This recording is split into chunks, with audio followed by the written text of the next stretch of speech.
El apóstol Santiago el Mayor y el Colegio Apostólico. Es una conferencia pronunciada por Juan José Díaz Franco.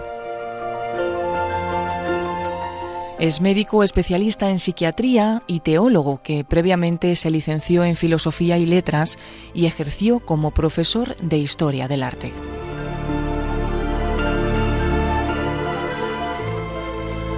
Bienvenidos quienes estáis sintonizando con Radio María para escuchar algunas reflexiones, entre las muchas posibles, sobre la figura del apóstol Santiago el Mayor, patrón de España,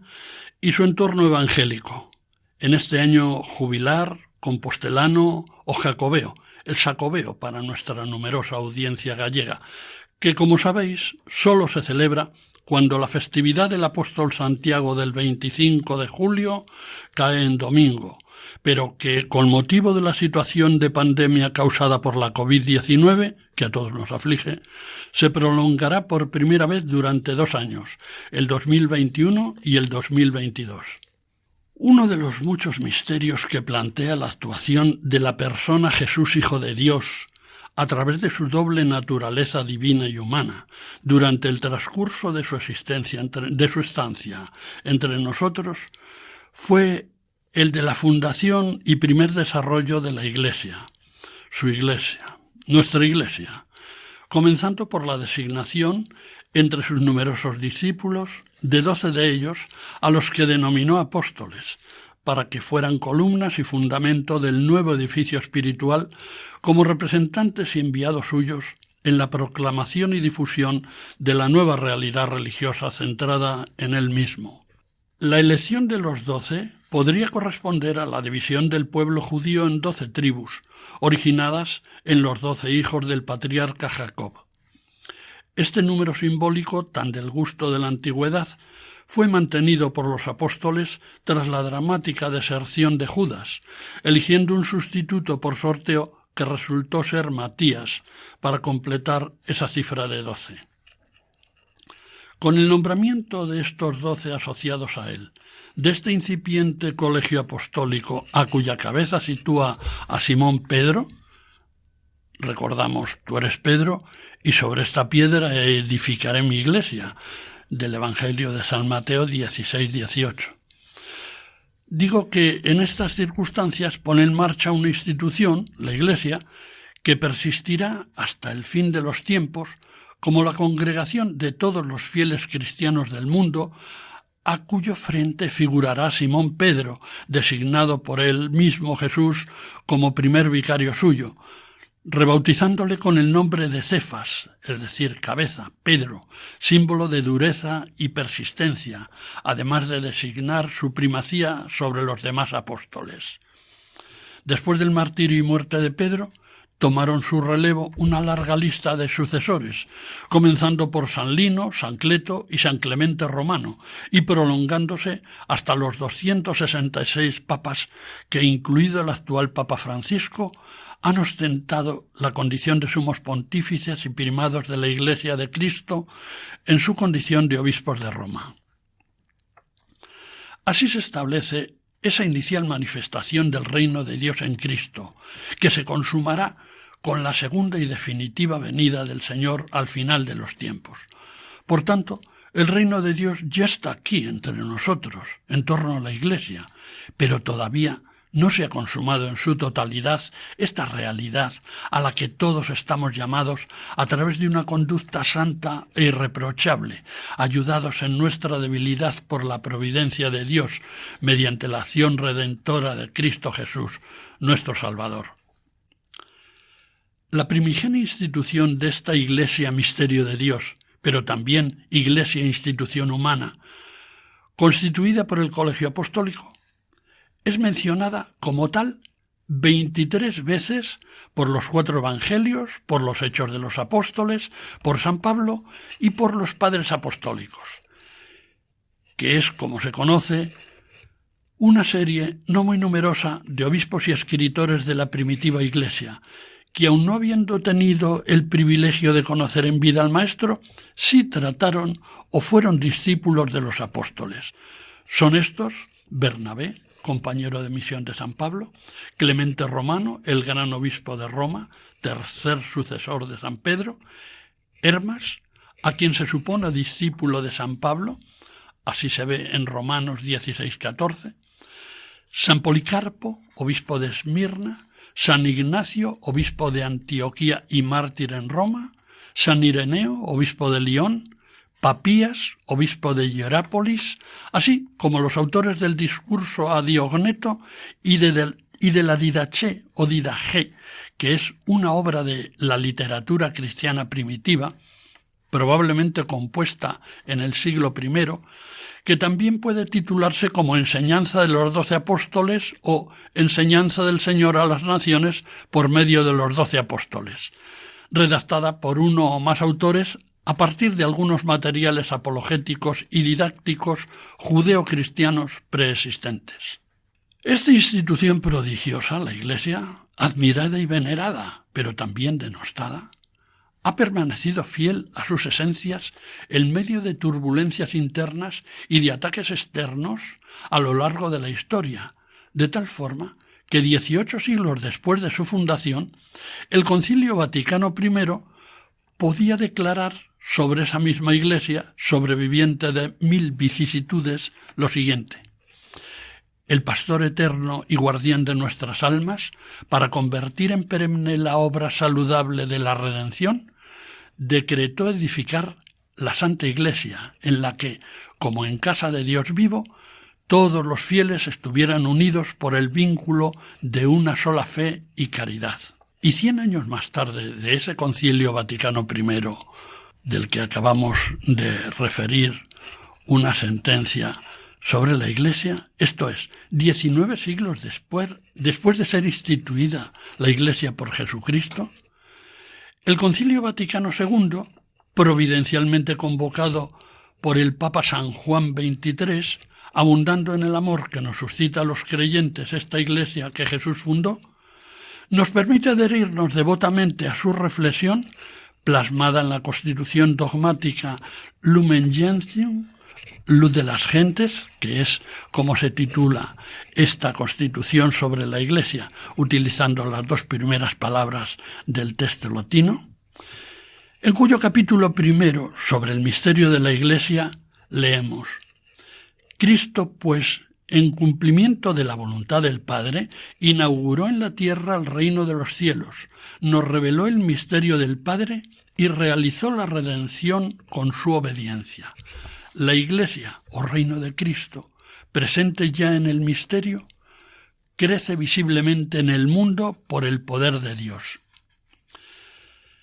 Este extraordinario Concilio Vaticano II, refiriéndose a la colegialidad de los obispos bajo la autoridad del Sumo Pontífice, dice en la primera observación de la nota explicativa previa para la interpretación del capítulo 3 de la Constitución sobre la Iglesia que el Señor constituyó a los 12 a manera de colegio o grupo estable,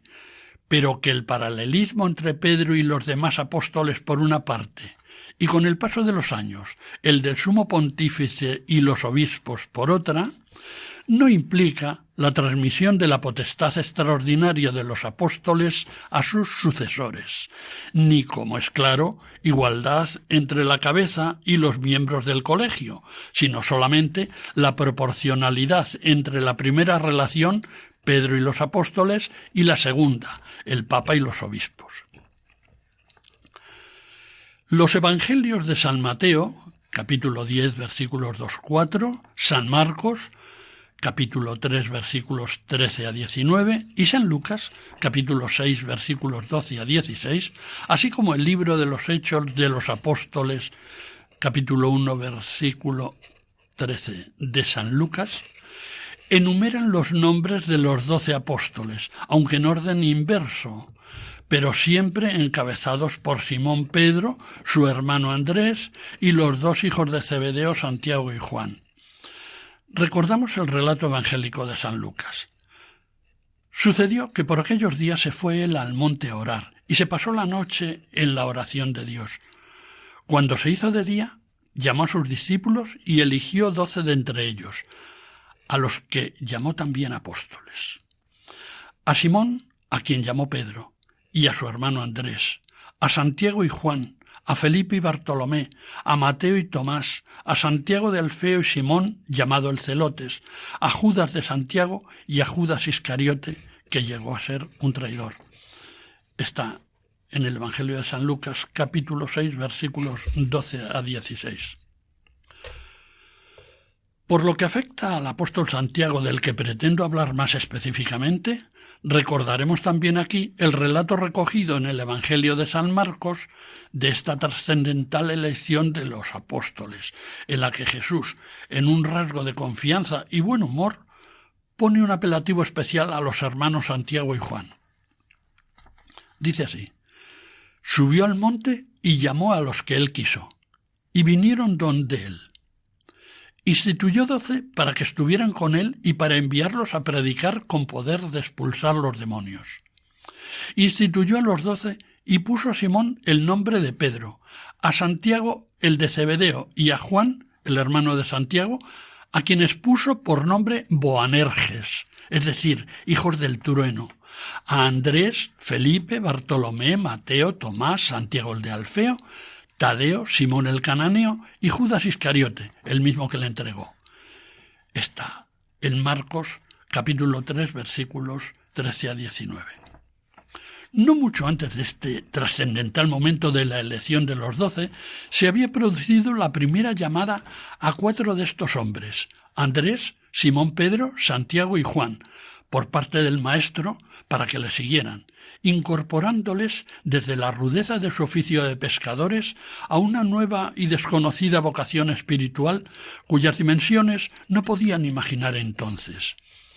Pero lo que sí tuvieron fue la incondicional entrega a la figura de Jesús como maestro y guía de sus vidas.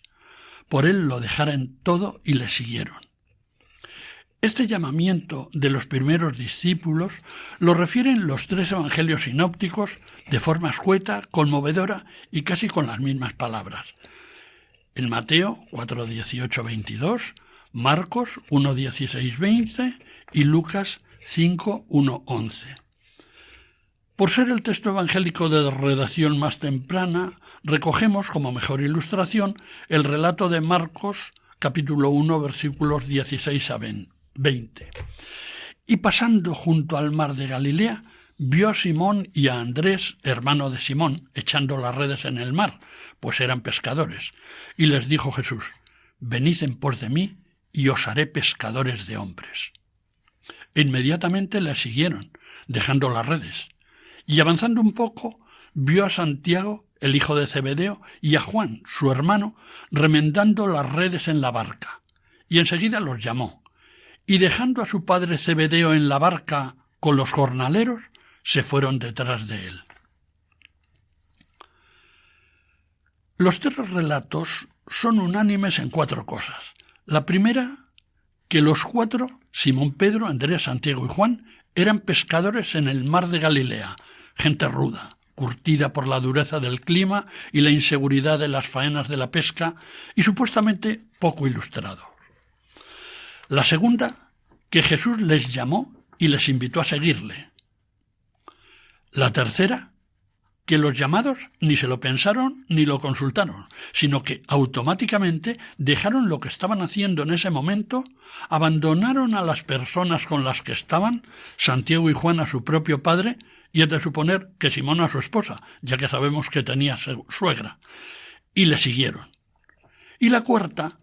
que Jesús les anunció que en adelante serían pescadores de hombres en lugar de los peces que hasta ahora se dedicaban a capturar. Además de estos apóstoles predilectos, de los que luego trataremos más ampliamente, repasaremos algunos datos sucintos que poseemos del resto del grupo de los 12 por su entidad como colegio apostólico y porque con su fe y su predicación preconizan la vida de la Iglesia, que con ellos empezó a manifestarse y desarrollarse hasta llegar, en medio de tanta zozobra, sufrimiento y heroísmo, a esta madre Iglesia que hoy nos acoge. 2 de los apóstoles eran parientes de Jesús, Santiago y Judas, hijos de Alfeo, conocido también como Cleofás, y de María, hermana o cuñada de la Santísima Virgen. Todos ellos, como Jesús, eran de Nazaret, vivieron allí y eran aquellos a los que el Evangelio menciona como hermanos de Jesús, que es como se recoge en el texto griego utilizando el término adelfos, cuyo significado es tanto hermanos carnales como parientes más lejanos. Esto se debe a que el traductor griego escribió literalmente la expresión aramea. En arameo, y lo mismo en hebreo, la palabra ah, o también aram y ahá, significa no solo hermano de padre y madre, o únicamente de padre o de madre, sino también hermanastro, pariente próximo, primo hermano, sobrino, etc. Así puede verse, por ejemplo, en el Antiguo Testamento, en el libro del Génesis, capítulo 13, versículo 8, en el mismo Génesis, capítulo 29, versículos 14 a 17, y en el libro primero de las Crónicas, capítulo 23, versículo 23.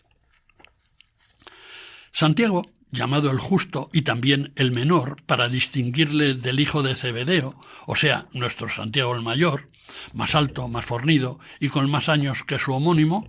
desempeñó un papel relevante durante los primeros tiempos de la Iglesia de Jerusalén, cuya presidencia ostentó durante más de 30 años, logrando mantener la concordia entre los numerosos nuevos adeptos procedentes de muy diversos orígenes. Con motivo de la reunión de los apóstoles en Jerusalén, a la que acudieron Pablo y Bernabé para dilucidar la cuestión de la obligación de la circuncisión para los nuevos adeptos al cristianismo procedentes de la gentilidad, a quienes querían imponérsela a los que abrazaban la nueva fe desde el judaísmo, tuvo una intervención clarificadora Santiago el Menor, pariente de Cristo y jefe de la Iglesia de Jerusalén, apoyando la tesis de Pablo y Bernabé y reafirmando la importancia de su ministerio apostólico entre los gentiles. San Pablo le considera columna de la Iglesia, igual que a San Pedro y a San Juan. Santiago el Menor escribió una de las 7 epístolas llamadas católicas, apostólicas o universales, que son, junto a esta que mencionamos de Santiago el Menor, las 2 de San Pedro, las 3 de San Juan y la de San Judas Tadeo, las constituyentes de esas llamadas 7 epístolas católicas. Las 7 epístolas católicas, junto a las 14 de San Pablo, los 4 evangelios, el libro de los Hechos de los Apóstoles de San Lucas y el Apocalipsis de San Juan, constituyen el conjunto canónico, es decir, el único, completo y verdadero, de los libros del Nuevo Testamento que la Iglesia nos propone, indisolublemente unidos a los libros del Antiguo Testamento, como fuentes de la revelación de Dios a la humanidad, junto con la tradición y el magisterio de la Iglesia. El Concilio Vaticano II nos lo recuerda en la Constitución dogmática sobre la divina revelación, llamada Dei Verbum, como decía antes, por las 2 primeras palabras que encabezan el texto latino de esta Constitución. Y nos lo recuerda con la contundente, clara y precisa conclusión del apartado 10 del capítulo 2. Es evidente, por tanto, que la Sagrada Tradición, la Sagrada Escritura y el magisterio de la Iglesia, según designo sapientísimo de Dios, están unidos y entrelazados de tal forma entre sí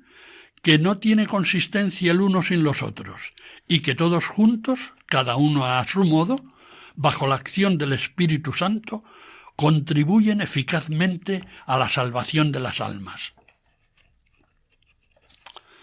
La epístola de Santiago el Menor, una de esas 7 epístolas católicas mencionadas, la dirigió su autor a las 12 tribus de la dispersión, es decir, a los judeocristianos ya diseminados por el mundo romano. 8 años antes de la toma de Jerusalén, Santiago el Menor pereció violentamente por haberse negado a renegar de su maestro y murió orando por sus verdugos. El hermano de Santiago el Menor, Judas, también llamado Tadeo, que en siríaco significa dulce, bueno, abundante, bienhechor, escribió, como se ha dicho, otra de las 7 epístolas católicas, dedicándosela a los amigos de Dios Padre, a los elegidos de Jesucristo,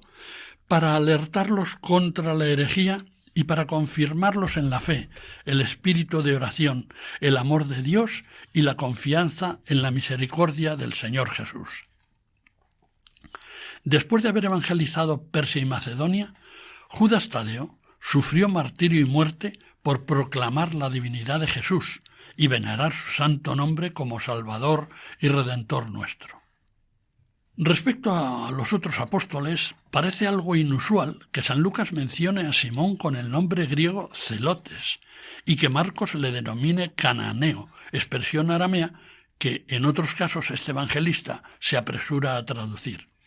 La explicación es que Marcos redacta su evangelio entre los años 64 y 70, es decir, por la época de la insurrección judía promovida especialmente por los celotes, como escribe Flavio Josefo.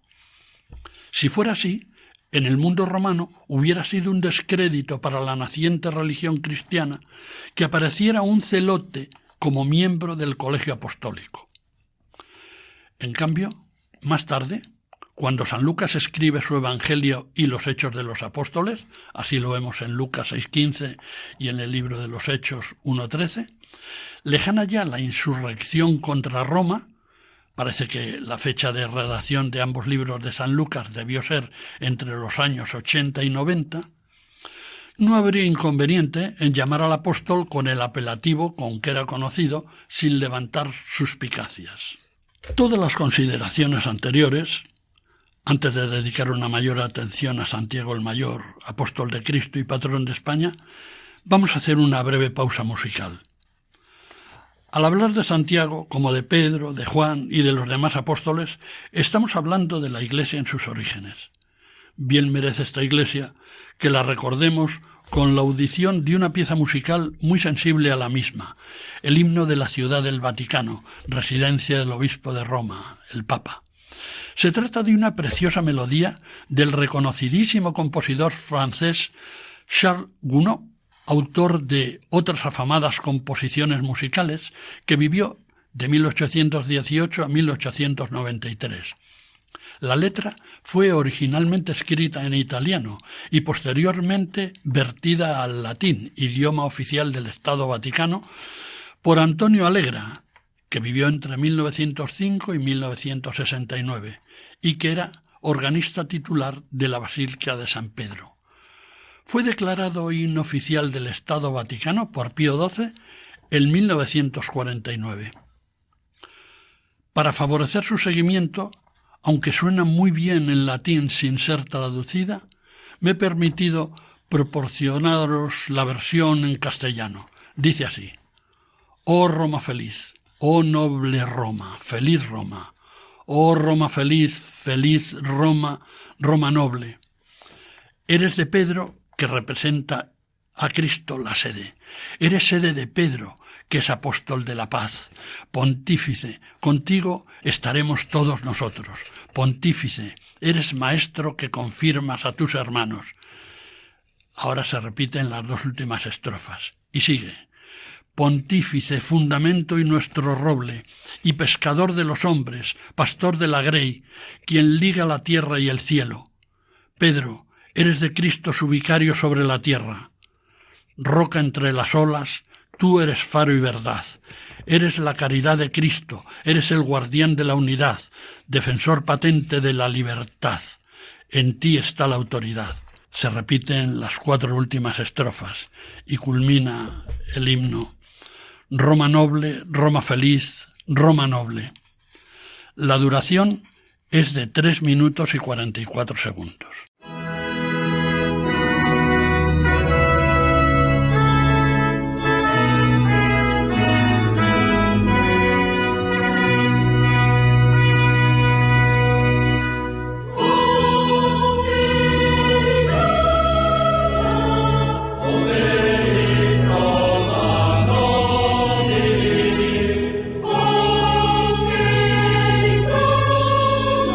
Roma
La lista de los apóstoles mencionada por San Pablo concuerda con los nombres de los otros 2 evangelios sinópticos y con la de los Hechos de los Apóstoles. Así lo vemos en el libro de los Hechos, capítulo 1, versículo 13. Pero en lugar de Tadeo, San Lucas, en sus 2 obras, el Evangelio y los Hechos, menciona a Judas, hijo de Santiago, en lugar de decir hijo de Alfeo, y se supone que se identifica con el Judas Tadeo de las listas de Mateo y Marcos. En lo que no existe ninguna variación es en el orden de aparición. Siempre aparece como primer nominado Simón Pedro, y a continuación los hermanos Santiago y Juan, hijos de Zebedeo.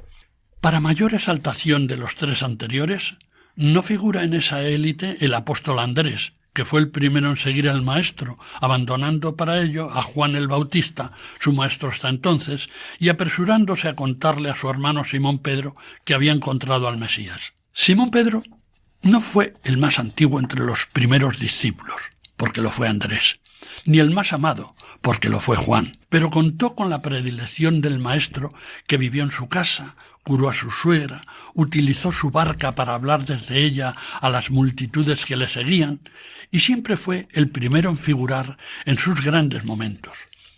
como por ejemplo lo fueron la resurrección de la hija de Jairo y sobre todo la transfiguración y la oración en el huerto de Getsemaní. Y definitivamente, tras la pasión y resurrección del Supremo Maestro, fue el primero en la perpetuación de su obra y doctrina como cabeza visible de la Iglesia. En el Colegio de los 12, Simón Pedro cuenta con un lugar especialísimo. Es mencionado en el Nuevo Testamento 182 veces. Juan lo es solamente 50. Santiago, que luego sería el patrono de España, es mencionado 21 veces y el resto de los apóstoles muchas menos. A alguno de ellos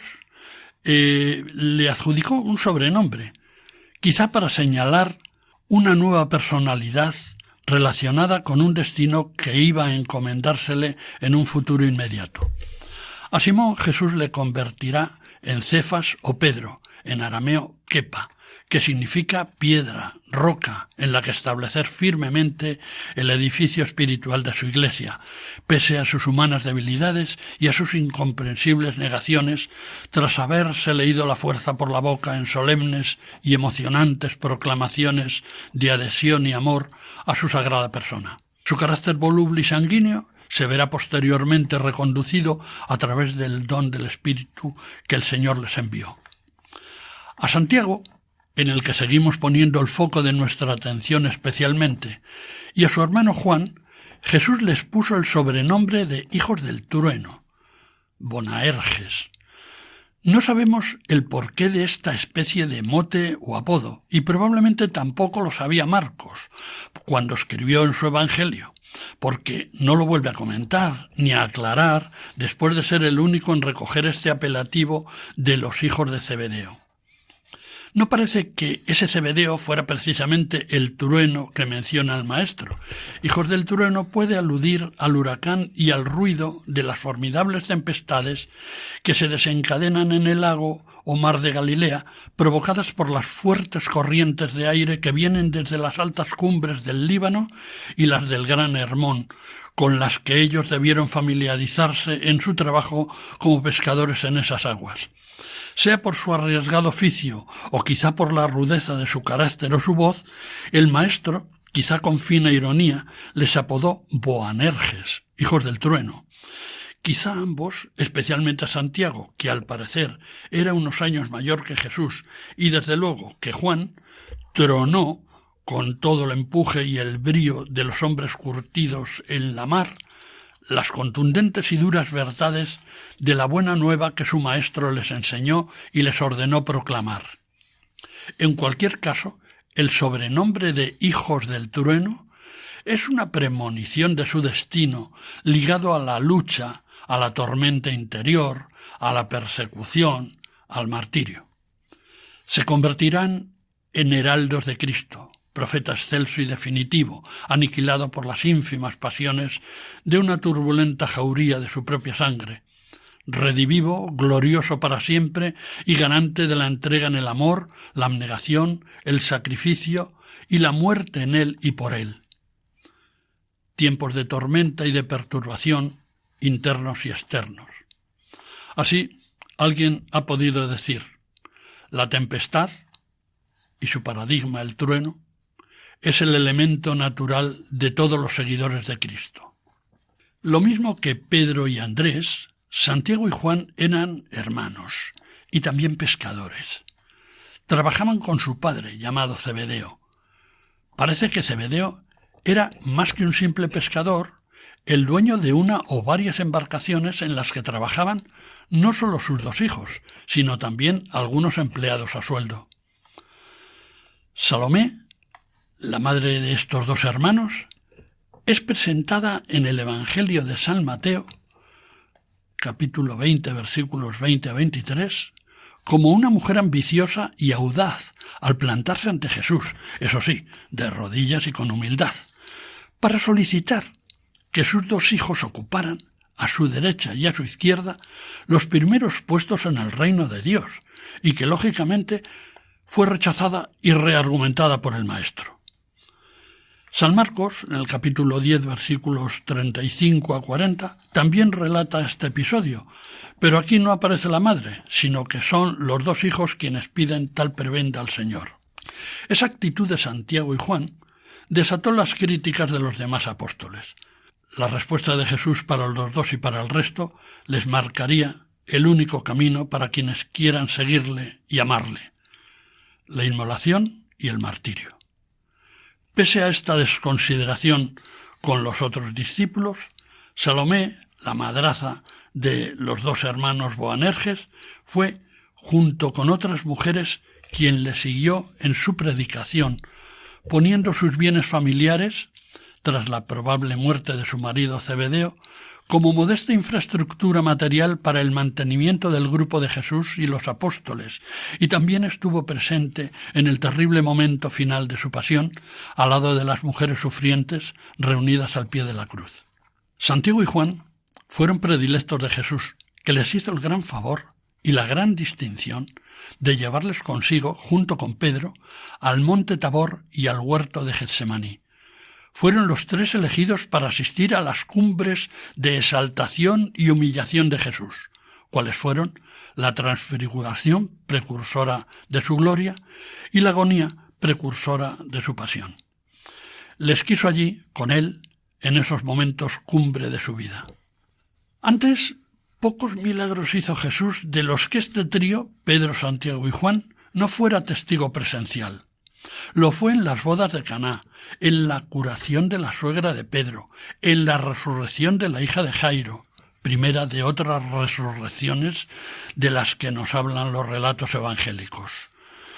Pedro, Santiago y Juan son los elegidos entre los elegidos, los íntimos entre los íntimos, el núcleo duro del grupo de apóstoles. Y también los más rigurosamente reprendidos en algunas ocasiones, como lo fueron los 2 hermanos Santiago y Juan,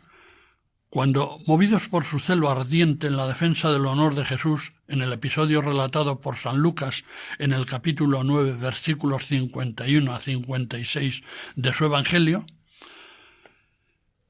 proponen al Maestro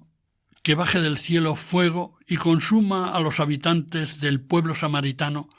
que se niega a dar albergue al Señor de paso para Jerusalén. Este y otros rasgos parecidos de su fogoso carácter debieron contribuir al apodo de Boanerges que Jesús les puso, como queda dicho antes, aunque la contundente propuesta abrasiva que utilizaron Santiago y Juan no les era propia, sino que recordarían haberla oído en las lecturas en la sinagoga, cuando en la recitación del 2 libro de los Reyes, capítulo 1, versículo 10, se cuenta que 600 años antes el profeta Elías había utilizado este contundente medio contra sus enemigos. Los 2 hijos de Zebedeo beberán el cáliz de los sufrimientos que les anunció Jesús. Al parecer, Juan fue arrojado en una olla de aceite hirviendo y tan solo por milagro sobrevivió a este suplicio. Tampoco murió tras beber una copa de veneno, como segundo episodio de un martirio posible, recogido por las tradiciones piadosas que circularon en los primeros tiempos de la vida de la comunidad cristiana. En las diversas apariciones tras su crucifixión, muerte y resurrección, el mandato de Jesús a sus apóstoles para que comiencen su ministerio apostólico tras su ascensión a los cielos es recogido por Marcos en su Evangelio, capítulo 16, versículos 15 a 20. Id por todo el mundo y proclamad la buena nueva a toda la creación. El que crea y sea bautizado se salvará, el que no crea se condenará. Ellos salieron a predicar por todas partes, colaborando el Señor con ellos y confirmando la palabra con señales que la acompañaban. Carecemos de noticias específicas de la actividad misionera de Santiago, tras recibir, junto a los demás, la efusión en lenguas de fuego sobre su cabeza del Espíritu Santo, como leemos en el libro de los Hechos, capítulo 2, versículos 3 y 4. Llenos de este Espíritu Santo, ante el desconcierto de los muchísimos extranjeros presentes en Jerusalén en aquellos días, comenzaron a predicar cada uno en su propia lengua. Pedro tomó la palabra e hizo un discurso vibrante y apologético sobre Jesús y la nueva religión por él iniciada. Lo recoge el libro de los Hechos, capítulo 2, versículos 14 a 36. Todos los que le escucharon se conmovieron, y muchos, 3.000, según el libro de los Hechos 2:41, pidieron ser bautizados en Cristo. Pero la contumacia y el rencor de quienes instigaron el linchamiento moral y físico de Jesús no dieron tregua a sus seguidores y comenzaron la persecución, ahora contra la Iglesia en Palestina, con el martirio del diácono Esteban, el primer mártir por Cristo, dispersándose entonces todos sus seguidores por las regiones de Judea y Samaria, a excepción de los apóstoles, como nos cuenta el libro de los Hechos de los Apóstoles, capítulo 8, versículo 1. No obstante, a partir de ahí, seguramente se inició una diáspora también de los apóstoles hacia todos los territorios del Imperio Romano y aun fuera de sus fronteras. Multitud de testimonios antiguos y piadosas tradiciones de primera hora hablan de la venida de Santiago a España, tierra en los confines del imperio y del mundo conocido entonces, para predicar el Evangelio de Cristo, tras lo cual debió regresar a Jerusalén en los primeros años de la década de los 40. Santiago el Mayor será el primero de los apóstoles que sufrirá la muerte por Cristo. En la primavera del año 44, aunque otros dicen que en el 42, será detenido en Jerusalén por orden de Herodes Agripa I, y el tirano le hará cortar la cabeza para complacer a los judíos. Así lo cuenta San Lucas en los Hechos de los Apóstoles. Por aquel tiempo, el rey Herodes puso sus manos para maltratarlos sobre algunos de la iglesia, y mató a Santiago, hermano de Juan, por la espada, y viendo que la cosa era grata a los judíos, continuó hasta arrestar a Pedro. Eran los días de los ácimos, y haciéndole preso, lo metió en la cárcel. Así lo recuerda el libro de los Hechos de los Apóstoles, capítulo 12, versículos 1 a 3. Es tradición secular en España la de que el apóstol Santiago el Mayor predicó la fe de Cristo en la península ibérica pocos años antes de su regreso a Jerusalén, donde consta que fue martirizado por orden del rey Herodes Agripa, como hemos dicho. También es de piadosa tradición entre los españoles que, estando en España, predicando, se apareció a Santiago la Santa Madre de Jesús en Zaragoza y en Musía. Y por fin, está fuertemente arraigada la creencia entre el pueblo cristiano de nuestro país desde hace siglos que tras su martirio en Jerusalén, los restos del apóstol Santiago fueron traídos prodigiosamente a España, reposando definitivamente en Compostela. No obstante, siendo un tema históricamente debatido, nos quedamos aquí, antes de proseguir en una próxima ocasión con la segunda parte de esta charla, en la que nos ocuparemos de los argumentos más plausibles y documentados sobre la presencia del apóstol Santiago en nuestra patria y las manifestaciones del fervor secular que en España y América concitó la figura del apóstol, así como de la creación de una poderosa corriente de veneración y culto a su memoria generada en torno a su sepulcro en Galicia desde toda Europa, constituyéndose una vía de peregrinación de enorme trascendencia, el ya universal Camino de Santiago. Cerramos este primer bloque con la reconfortante recitación de las lecciones 5 y 6 del Breviario Romano, que se hacen el día 25 de julio, fiesta del apóstol Santiago el Mayor, patrón de España. Luego marchó el apóstol a España, y allí convirtió a algunos para Cristo. Después, de regreso a Jerusalén, sufrió el martirio y su cuerpo fue trasladado a Compostela, donde es venerado con gran celebridad. Amigos oyentes de Radio María que me habéis seguido hasta aquí, gracias por sintonizarnos. Paz y bien para todos vosotros y hasta muy pronto, si Dios quiere.